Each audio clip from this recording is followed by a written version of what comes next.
Have you ever felt like being called gifted as a kid was, well, less of a compliment and more of a heavy weight to carry around? Today, we're going to dive into that hidden burden.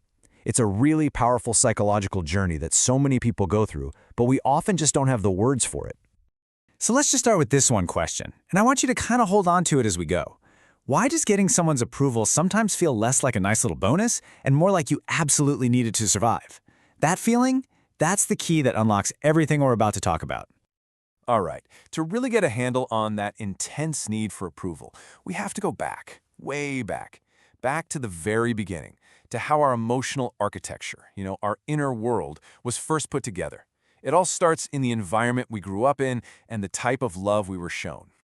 Now, a really crucial idea here is something called emotional neglect. And I want you to pay close attention to that word on the slide, enough. This isn't always about some big, obvious traumatic event. A lot of the time, it's about what wasn't there. Like constantly having your sadness brushed aside, or your excitement just completely ignored. It's this subtle, quiet message that your feelings are basically an inconvenience.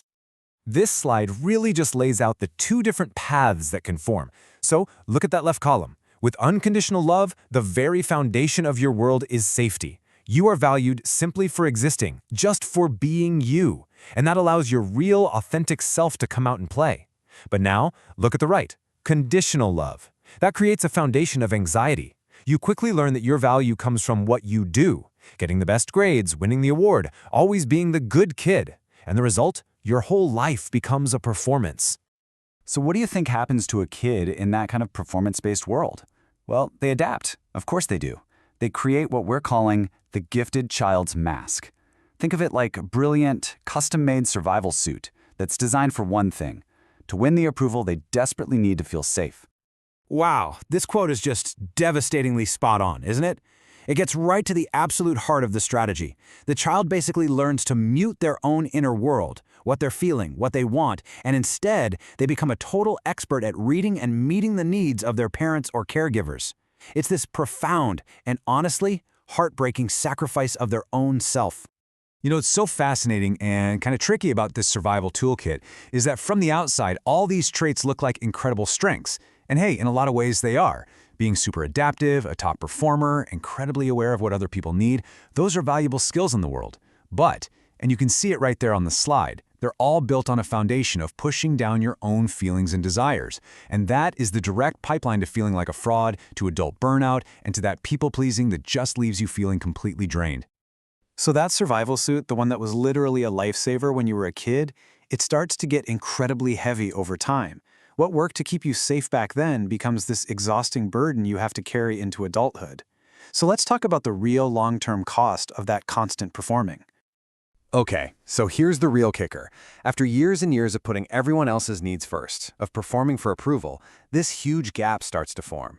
You can become so disconnected from your own inner voice that you genuinely have no idea what you want anymore, or what you even feel, or who you really are underneath that mask.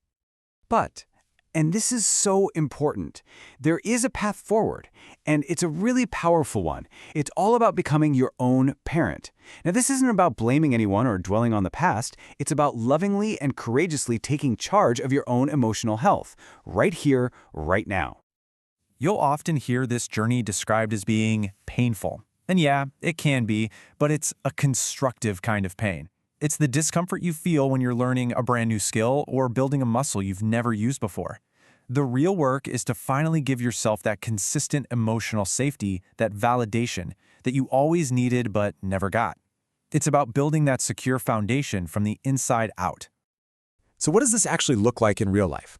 Well, first you just have to acknowledge the pattern, see it for what it is. Then, and this is a big one, you start to offer yourself some compassion. You replace that harsh inner critic with kindness for the kid you used to be. From there, you work on building internal safety, basically creating a space inside you where it's okay to feel whatever you're feeling, no judgment allowed. And finally, very slowly, you start to nurture and actually listen to that quiet inner voice you've been shushing for so long. And here is probably the most important thing to remember in all of this. The person who lived for performance was always chasing perfection. This healing journey is all about finally letting that go. The goal isn't to be perfect for other people anymore. The goal is to be connected to yourself. So I'll leave you with this to think about. We call these people gifted because of what they can do, what they achieve. But what if their greatest gift of all is the person they finally become when they feel safe enough to take off the mask and just stop performing? Thank you for joining me for this.